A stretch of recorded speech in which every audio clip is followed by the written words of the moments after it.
So I'll start like this. There was a very, very wealthy father. He lived in New York, and he had two sons living in Israel. One son was very, very wealthy, and the other son was very poor. They both lived in Israel. One day, the third son, right, a brother of these two guys, he's living in New York with a dad, and he gets engaged. And they're making a grand wedding in the Waldorf Astoria. It's supposed to be the event, of the century. Father's very wealthy. And he calls up the son, the older son, who's very wealthy in Israel, and he says, listen here, I have a lot of money. This is my youngest child getting married. I want a beautiful, beautiful event, a beautiful wedding. I want you to come with your entire family. And I want your brother, the one who lives who's in poverty, to also come with his entire family. And I want you to spend everything that you want, everything you can do to honor me for the wedding. So buy all the clothes, the gowns, everything you need to honor the wedding, honor me. Please spend on it, and when you come here for the wedding, I'll write you a check, and I'll pay you back. That will be the greatest pleasure for me. But make sure that your brother also, you help him out. And the reason I'm telling you is because he doesn't know how to spend the way someone should spend. So the brother says, of course, what a wonderful idea, thank you so much, Dad. He goes ahead, he makes appointments with his wife and his kids to the gowns and to the suit makers, tailored suits, custom made, everything is beautiful. And he calls his brother and he tells him, listen, our brother's getting married, Dad's paying for the tickets. I'll put you on the same flight with your family as us. Brother, sure, thank you so much, it's so nice of you. So everyone's getting ready to go, they get to the airport, the two families. And the wealthy brother, he didn't just buy for the wedding, he bought new clothes, new wardrobe for his entire family for every single day. They're going to come to America and arrive there, they'll look like fancy, classy people.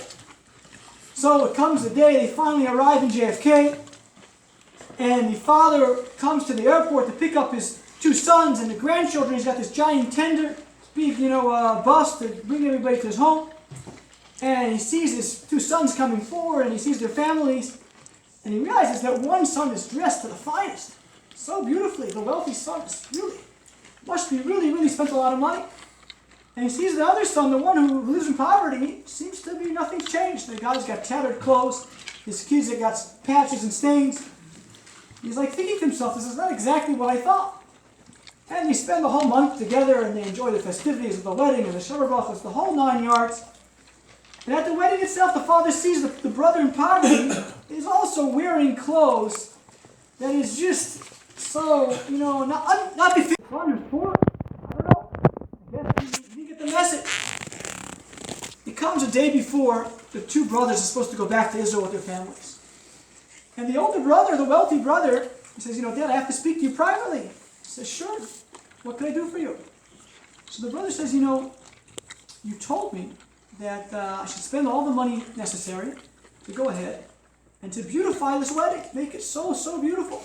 So I went ahead, and here's all the bills from my wife's gowns and my children's clothing and the whole entire wardrobe. Big bill, $25,000. Here's another $10,000 for the tickets, and here's another $5,000 for my brother's tickets. It's $35,000.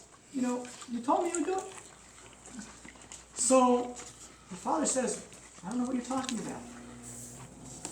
He says, what do you mean? You called me up, and you told me very, very clearly that I should go ahead and buy whatever it takes, to be honorable for the wedding.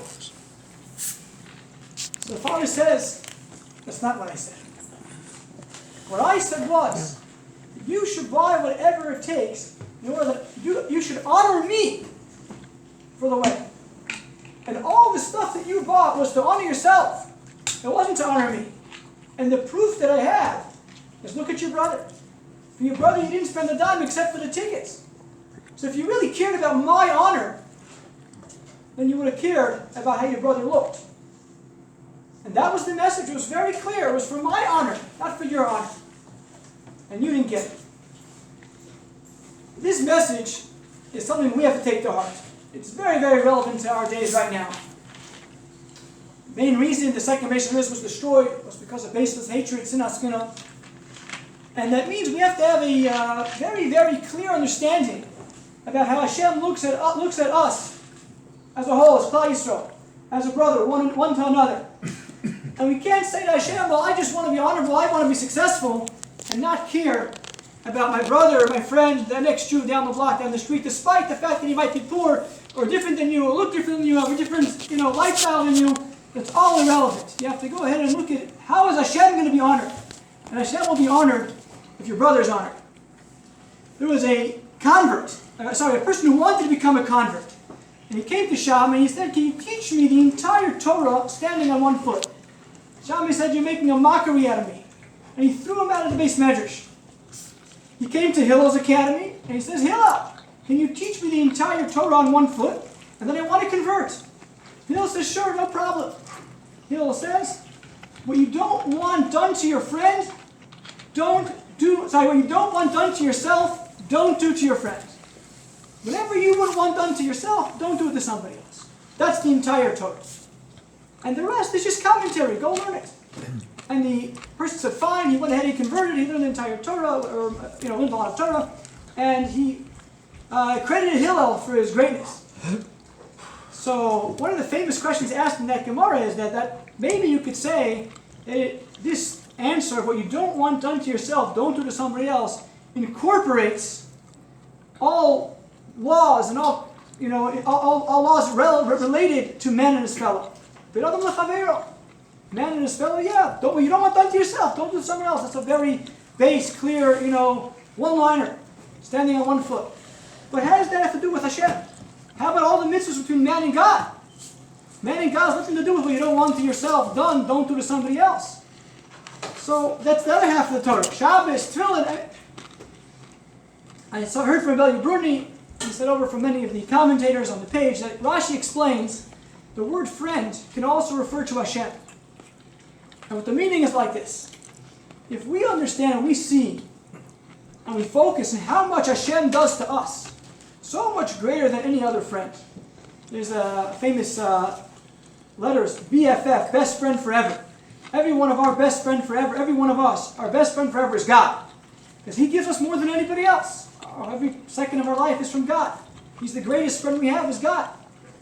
So the message is, well, Hashem is in the same vein.